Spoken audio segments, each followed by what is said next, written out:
You are so disrespectful. He is going to fall off a cliff. Shut the hell up. That's not even close to my best. They're wrong. And I don't give a damn that they agree with me or not.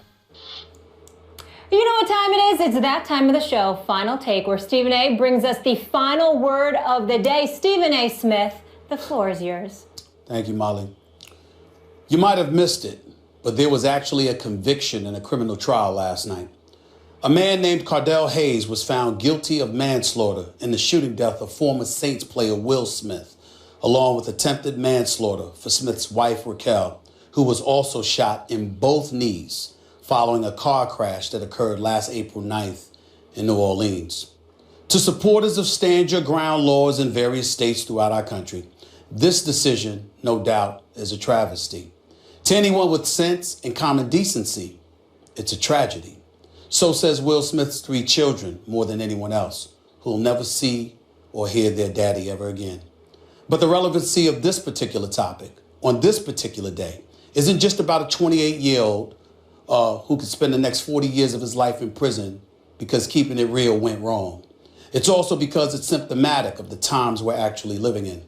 Times so volatile, so haphazard, that legislators from the state of Washington are actually proposing laws that would allow those with concealed weapons to enter arenas and stadiums. In other words, bringing the Wild Wild West to a game near you. This shouldn't be the case. It should never be the case. It's time for all of us to pause and to get a grip. Forget conversations about Second Amendment rights and all the pomp and circumstance that comes with it. This ain't the Situation Room. It's not Sean Hannity or Bill O'Reilly, or any show for that matter, who'd banter about constitutional rights being on par with simply being humane and sensible. These are arenas and stadiums we're talking about here, people. Places where sports take place, where games are played, where kids from ages 5 to 10 to 15 years old and beyond come with their parents, drink soda rather, eat popcorn, root enthusiastically, then fantasize about participating in those arenas someday. What's there to fantasize about here if we're talking about patriots carrying pistols? Especially with concession stands, selling alcohol just a few feet away. What the hell has happened to us? It's a legitimate question to ask on a day like today. On a day when we've been reminded that Will Smith won't ever come home again, and that there quite possibly may be others to follow if we don't all come together, get ourselves under control, and be diligent in reminding ourselves there's nothing more precious than life. The kind of life you're actually free to celebrate and enjoy, that is. Not a life that's ended too early or one spent behind bars because you couldn't refrain from the impulse of taking someone else's life over nonsense. But you spoke not nonsense. Stephen A., really appreciate your voice, strong as always, but on this subject matter, our heart goes out to the Smith family. And if you missed any of the Final Take, go to our Facebook and Twitter pages. We'll post the segments there daily. Feel free to join the conversation. You might spark some topic ideas for the guys as well, so please chime in there. And on a lighter note, don't forget, we have a big Week 14 Monday Night Football matchup. It's an AFC clash between Joe Flacco's Ravens, Tom Brady's Patriots. Our coverage begins with Monday Night Countdown. That's at 6 Eastern. We'll react to that game, of course. And then we'll also get into your Rams and Jeff Fisher. Stephen A., really strong.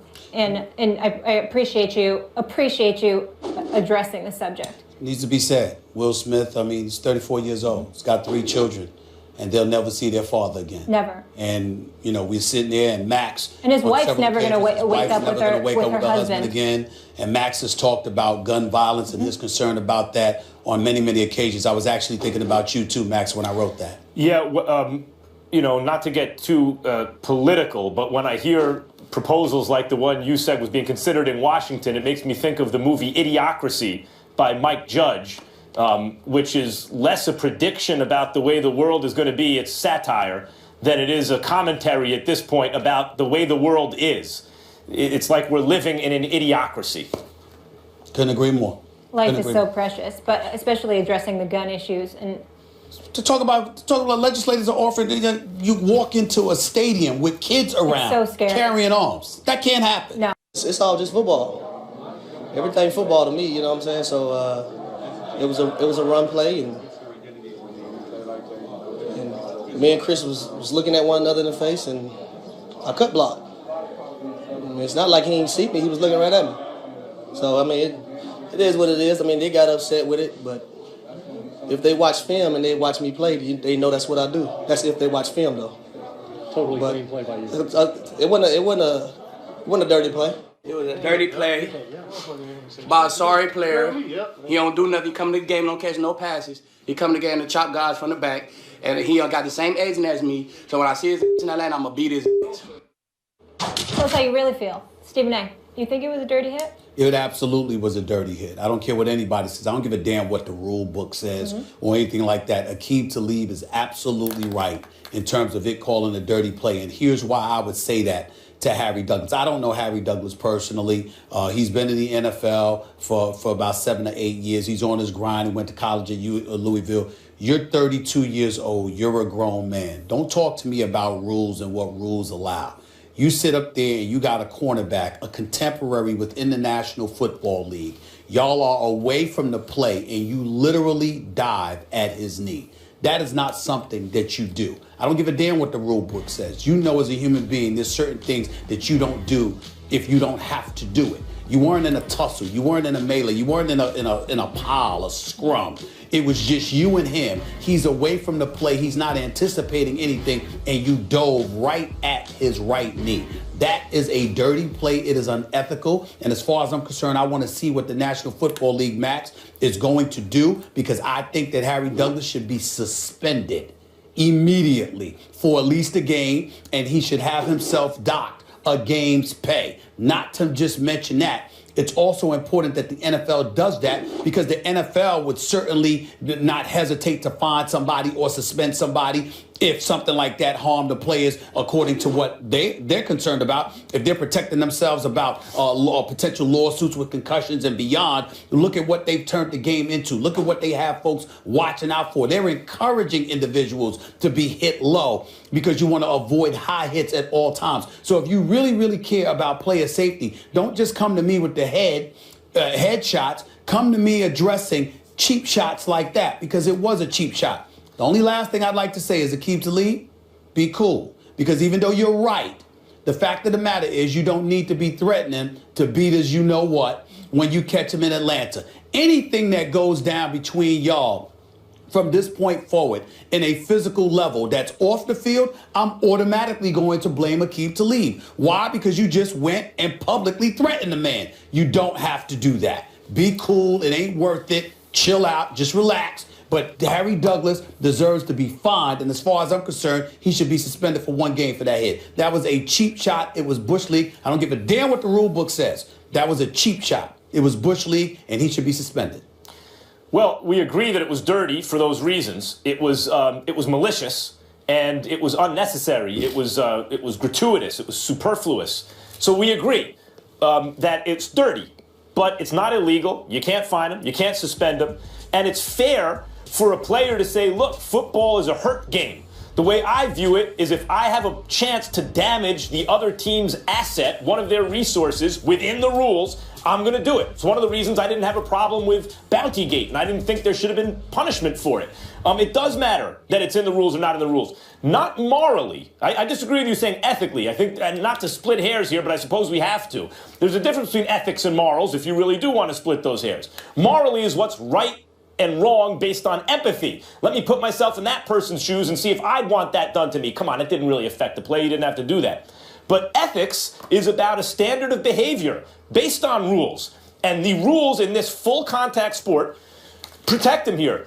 Chris Harris was pursuing a runner, was running away from his own goal line, was not being blocked by anyone else, so it was a legal block by the rule book. And I don't see how you can fine or suspend a player for a legal block. Now, we agree it was messed up. I mean, it wasn't a chop block by definition, but it was messed up because he meant to injure. But you know, again, that could, so therefore it was mean-spirited. It was malicious.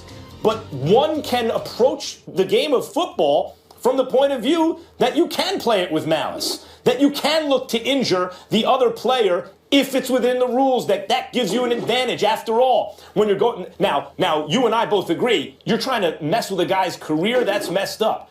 But you know, Lawrence Taylor used to put that shoulder down and crack the guy in the small to back the quarterback. What do you think was on his mind? Probably severing the guy's back from the rest of his body.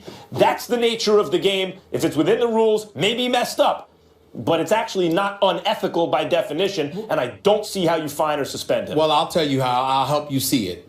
When a quarterback gets hit low, that play is supposed to be definitively wrong, and you get fined or you get suspended or whatever the case may be. But on several occasions, we've noticed instances where intent comes into the equation. Now, obviously, it's very subjective, it's very arbitrary, and we understand that. But someone's intent matters no matter the malice that comes associated with a particular sport, Max. So what I'm saying is this. Again, if you were in a scrum and that's what you decided to do, that's what comes with the territory because you're Chris Harris Jr. You got to watch yourself. You're in the middle of that. You are away from the play. Y'all are jogging at a very slow pace. So what I know you agree that it was messed up, but what I'm saying is that elevates the intent portion of this conversation. But what I'm saying because is when we look at a Harry Douglas, and we could see so easily that because he was away from the play, his intent was of malice, and the NFL says that they care about player safety. You can adjust and modify your rules to some degree in a particular instance and say, excuse me, we know that's the rule, but you were clearly dirty in that one. You're going to pay a price for that. I think they can do that. The defense could be, yes, I'm trying to hurt him. This is football, and I'm allowed to try to hurt someone within the rules. And that's the point. But they can subjectively decide that your malice intent is of such a nature that we need to address it so we can discourage other individuals from following suit and doing the same thing. Not retroactively. They can do that. That's not fair. They can. It's not fair to do it retroactively. Well, it wasn't fair to do what he did, but Are he you did suggesting so the NFL should legislate that in a full contact sport, even if you do something they already do. Within the confines of the rules, if we determine, are we now living in a world where in the NFL it's not okay to try to hurt your opponent? Well, yeah. Well, Max, you trying to tell me you sit up here and you haven't questioned some of the rulings on the part of the NFL considering the violent sport? You haven't questioned anything? Yes, but that's from a misapplication of the rules or my belief that a rule should be changed, not retroactively punishing a guy for playing within the rules. Max, hold that thought. Let's get a former player. We got Ryan Clark in the house here. Your thoughts on this? Well, everybody's right. It's within the rules, right? So legally, you can do that. I've been in competition committee meetings probably the last 3 or 4 years, and this has come up. And it's something I've tried to get out of football. We remember back to... First, let me ask you, was it dirty? Yeah. Okay. Yeah. But even though that's the question, that's not the point. Okay. Right, so there's two different things. The question is, was it dirty? It was dirty, right? And that's why it was handled the way it was handled. If I'm the producer of that game, if I'm in charge of the cameras, I follow Harry Douglas on the next play because when it happened, when he cut Chris Harris, I said to myself, they're going to fight him the next play. Because that's what I would have did. If I was Chris Harris and I wasn't hurt, I would have fought him on that play. Because I went to every competition committee meeting and said, you guys have to stop this. You remember back to Eric Berry when he got his injury, he was cut downfield. The problem with this play is though it's within the rules, it's unnecessary. Right? They're away from the ball. Mm-hmm. Both guys are jogging. You can see him set it up too. Stand up tall, high, and then shoot his kneecap. So I try to never speak to intent. But looking at this play, there's only one way to read it. You weren't trying to make a play to allow your runner to advance because Chris Harris wasn't moving toward him. The problem is this block is legal. He hit him. He was in front of him when he hit him. It's a legal cut block. It's not a chop. I have one question for you. There's nothing we can do retroactively. I do believe there's something you can do. Why? Because the NFL has religiously gone about the business of reviewing plays and then reaching a decision. Half the time, I wouldn't say half the time, but a lot more often than not, play rulings that you find as a former player highly questionable. Right. So what I'm saying to you is that couple that, Ryan Clark, and I'm asking the question here. Definitely. Couple that with this. As a guy, competition committee, players union, you're very much entrenched in all of this.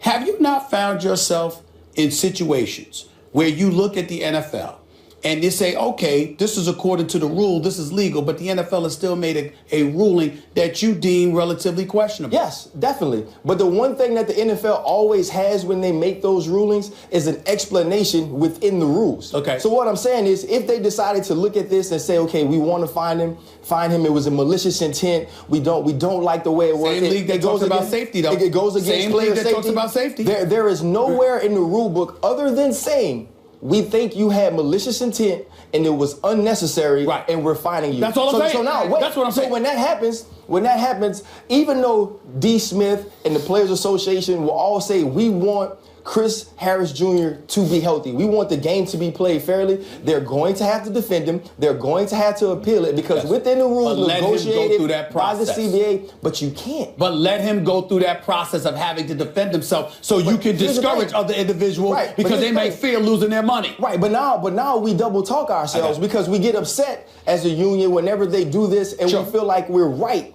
Right, we feel like it's not within the rules. The CBA doesn't state it. We've negotiated one thing and then go away from it here. We can't do it. All right, we got a lot more to get into on First Take and with this man. Good to see you, Ryan Clark.